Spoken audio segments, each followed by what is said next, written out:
आप सभी का स्वागत है हमारे YouTube channel story telling with Bani and Poojan पर। और आज हम आपके लिए the curse of la llorona नाम की एक फिल्म की कहानी लेकर आए हैं। ये फिल्म साल 2019 में रिलीज हुई थी और इस फिल्म को 5.3 रेटिंग मिले थे आउट ऑफ 10। ये एक हॉरर फिल्म है और इसे 78% ऑडियंस ने लाइक किया था। ये कहानी एक मैक्सिकन दंत कथा पर आधारित है, जिसके अनुसार साल 1673 में एक बहुत ही खूबसूरत औरत रहती थी जिसका नाम मारिया था। मारिया एक अमीर जमींदार से शादी कर लेती है और दोनों के बीच में बहुत ज्यादा प्यार था। बाद में चलकर इन दोनों के 2 बच्चे होते हैं, लेकिन एक दिन ऐसा कुछ होता है कि मारिया की जिंदगी बदल जाती है। मारिया अपने पति को एक दूसरी औरत के साथ देख लेती है और इसी दुख में वो अपने दोनों बच्चों को नदी में डुबाकर उन्हें जान से मार डालती है। वो ऐसा इसलिए करती है क्योंकि वो अपने पति को दुख पहुंचाना चाहती थी और वो जानती थी कि उसके पति की सबसे प्यारी चीज और कोई नहीं बल्कि उन दोनों के बच्चे हैं। वो गुस्से और नफरत में अपने दोनों बच्चों को जान से मार तो जरूर देती है, लेकिन बाद में उसे इस बात का बहुत पछतावा होता है। जैसे ही उसे इस बात का एहसास होता है कि उसने क्या किया है, वो उसी नदी में कूदकर अपनी जान दे देती है। वो मर भले ही जाती है, लेकिन वो इस दुनिया से आजाद नहीं होती। उसकी आत्मा पवित्र नहीं होती, इसीलिए उसे इसी दुनिया में रहना पड़ता है अनंत काल तक, जब तक कि वो अपने बच्चों को ढूंढ नहीं लेती और पवित्र नहीं हो जाती। तो इस बात को हम मिथ भी कह सकते हैं, लेकिन ला llorona को एक वाइट ड्रेस वाली औरत माना जाता है जो कि हमेशा रोती रहती है और पानी के आसपास पाई जाती है। फिल्म की शुरुआत में हमें इसी कहानी के कुछ फ्लैशेस दिखाए जाते हैं और वहां से सीधा सीन शिफ्ट होता है साल 1973 पे। लॉस एंजलिस में हम एना को उसके दोनों बच्चों क्रिस और समैंथा के साथ देखते हैं। उसके पति की मौत हो चुकी है, इसलिए वही उन दोनों का ख्याल रखती है। एना चाइल्ड प्रोटेक्टिव सर्विसेज के लिए काम करती है और वो हमेशा ऑफिस के लिए लेट हो जाती है। इसीलिए जब वो ऑफिस पहुंचती है तो हम देखते हैं कि उसका बॉस उसके केसेस डोना नाम की एक दूसरी लड़की को असाइन कर रहा है। ये बात एना को बिल्कुल भी पसंद नहीं आती और वो अपने बॉस से बहस करना शुरू कर देती है। वो अपने बॉस से कहती है कि पेट्रिशिया का केस वही हमेशा से हैंडल करती आई है और वो उसके केस को किसी भी और इंसान से बेहतर समझती है। पेट्रिशिया की तरह वो भी 2 बच्चों की माँ है, इसलिए वो उसकी सिचुएशन अच्छे से समझती है। उसका बॉस ना चाहते हुए भी उससे कन्विंस हो जाता है और उसे पेट्रिशिया का केस संभालने की इजाजत दे देता है। एना के साथ साथ एक पुलिस ऑफिसर भी पेट्रिशिया के घर जाता है ताकि एना सिक्योर रहे। जैसे ही एना पेट्रिशिया के घर जाती है, उसे वहाँ कुछ अजीब सा लगता है। पेट्रिशिया पूरा दरवाजा खोलने से इनकार कर देती है और कहती है कि वो यहीं से बात करें। एना किसी तरह से पेट्रिशिया को मना लेती है और वो उसके घर के अंदर आ जाती है, लेकिन वो पुलिस ऑफिसर से कहती है कि उन्हें बाहर ही वेट करना होगा। एना जब घर के अंदर जाती है तो उसे कार्लोस और तोमास कहीं नजर नहीं आते। वो पेट्रिशिया से उसके दोनों बच्चों के बारे में पूछती है, जहाँ पेट्रिशिया कहती है कि उसने उन्हें छुपा दिया है। एना को अब उसके बच्चों की फिक्र होने लगती है और वो इधर उधर बच्चों को खोजना शुरू करती है। एना को एक अजीब सा दरवाजा दिखाई देता है जिस पर की अजीब अजीब तरह की कलाकृतियां बनी हुई थी। जब वो उस दरवाजे के पीछे देखने की कोशिश करती है तो पेट्रिशिया वहां आ जाती है और उस पर हमला कर देती है। तभी पुलिस ऑफिसर वहां आ जाता है और वो एना को बचा लेता है। एना और वो पुलिस ऑफिसर मिलकर दरवाजा खोलते हैं और वो देखते हैं कि कार्लोस और तोमास अंदर अंधेरे में बैठे हैं। दोनों ही बच्चे एना से कहते हैं कि वो उन्हें जान से मार डालेगी, इसीलिए उसे दरवाजा बंद कर देना चाहिए। एना को लगता है कि वो अपनी माँ के बारे में बात कर रहे हैं और वो उनसे कहती है कि वो दोनों सुरक्षित हैं और उन्हें कोई भी किसी भी तरह का नुकसान नहीं पहुंचाएगा। पेट्रिशिया एना से बार बार एक ही चीज की गुजारिश करती है कि वो दोनों बच्चों को बस एक दिन के लिए छुपने दे, क्योंकि अगर आज का दिन गुजर गया तो वो बच्चों को नहीं ले जा पाएगी। लेकिन एना पेट्रिशिया की एक भी बात नहीं सुनती और उसे लगता है कि पेट्रिशिया पूरी तरह से पागल हो चुकी है। वो दोनों बच्चों को सेंट विक्टोरियाज कैथोलिक चैरिटीज में ले जाती है और उन्हें वहां रात गुजारने के लिए कहती है। जब वो दोनों बच्चों को वहां छोड़ रही होती है तो उसे दोनों बच्चों के हाथ पर बहुत ही अजीब से घाव दिखाई देते हैं। जब एना उनसे इस बारे में पूछती है तो वो कहते हैं कि ये घाव उसने बनाए हैं। एना इस पर उनसे सवाल पूछती है कि क्या ये उनकी माँ ने किया है, तो वो इस बात पर मना करते हैं और कहते हैं कि हमारी माँ ने नहीं बल्कि उसने किए हैं। एना को ये बात काफी ज्यादा अजीब लगती है, लेकिन फिर भी वो अपने घर वापस चली जाती है। आधी रात को हम देखते हैं कि उसे कॉल आता है। कॉल पर उसे कूपर ये बताता है कि तोमास और कार्लोस दोनों ही पानी में डूबकर मर गए हैं। एना को ये बात सुनकर बहुत ज्यादा धक्का लगता है और वो एक्सीडेंट सीन पर आती है। अभी वो कूपर से बात ही कर रही होती है कि तभी हम देखते हैं कि पेट्रिशिया वहां आ जाती है और वो एना को खरी खोटी सुनाना शुरू करती है। वो एना को कहती है कि उसके बच्चों को किसी और ने नहीं बल्कि एना ने ही मारा है। एना जब पेट्रिशिया से इस बारे में बात करती है तो पेट्रिशिया उसे बताती है कि उसके बच्चों को ला llorona ले गई है और एक ही दिन बचा था जब उसके बच्चों को छुपना था। एना की वजह से उसके बच्चे बाहर आए, इसीलिए उनकी जान गई है और अब वो चाहती है कि उसके बच्चों के साथ भी ऐसा ही हो। हम देखते हैं कि जब पुलिस की गाड़ी पेट्रिशिया को वहां से लेकर जा रही होती है तो वो कार में बैठे एना के बच्चों को देख लेती है और पेट्रिशिया के देखने के बाद से ही एना के बच्चों के साथ बहुत ही अजीब सी घटनाएं घटने लगती हैं। क्रिस को बाहर से बहुत ही अजीब सी आवाजें आती हैं और वो बाहर आकर दोनों बच्चों की लाशें देख लेता है। अभी वो वहां से अंदर गाड़ी में जा ही रहा होता है कि तभी उसे पीछे से किसी औरत के रोने की आवाज आती है। क्रिस उस औरत के पास आता है और हम देखते हैं कि ला इरोना उसे वहां दिखाई देती है और वो उसका हाथ पकड़ लेती है। हाथ पकड़ने के बाद वो उसकी बाजू पर ठीक वैसा ही निशान बनाती है जैसा कि कार्लोस और तुमास के हाथ पे था। क्रिस भागकर गाड़ी में बैठ जाता है, लेकिन वो देखता है कि गाड़ी के बाहर उसे ला इरोना खड़ी हुई दिखाई देती है, जो कि समंथा को नहीं दिखाई देती।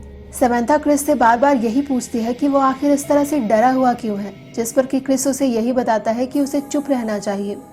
वो दोनों ही बहुत बुरी तरह से डर जाते हैं क्योंकि कार के शीशे खुद ही खुलने और बंद होने लगते हैं कि तभी उनकी माँ एना वहां आ जाती है और सब नॉर्मल हो जाता है। एना वैसे तो भूत प्रेतों में विश्वास नहीं रखती थी, लेकिन पेट्रिशिया की बात सुनकर वो बहुत ज्यादा सदमे में थी। जब एना कार्लोस और तोमास के फ्यूनरल में जाती है तो वहाँ वो फादर रेफेल को देखती है, जो कि लोगों की झाड़ फूक कर रहे थे। उसे ये बात काफी ज्यादा अजीब लगती है कि तभी वहाँ फादर पेरेज आ जाते हैं। एना फादर पेरेज से ला इरोना के बारे में पूछती है।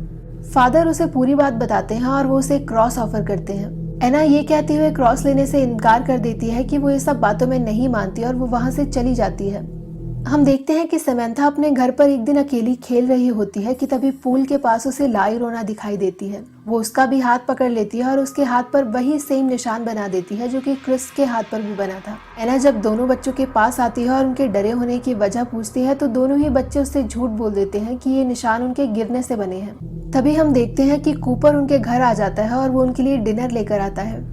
सब काफी अच्छा टाइम स्पेंड करते हैं और हम देखते हैं कि कूपर जाते हुए एना को पेट्रिशिया की फाइल दे जाता है और कहता है कि इस केस पर उन्हें उसकी मदद चाहिए क्योंकि वही एक इंसान थी जो शुरू से अंत तक इस केस में जुड़ी हुई थी।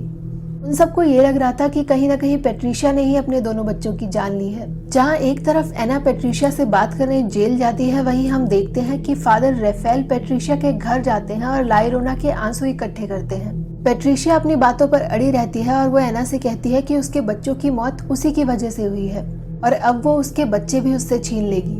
पेट्रिशिया उसे बताती है कि जिस दिन उसने उसके बच्चों को देखा और अपने बच्चों को मरा हुआ देखा, उसने भगवान से अपने बच्चों की मुक्ति की दुआ नहीं की बल्कि ला इरोना से एना के बच्चों को ले जाने के लिए कहा।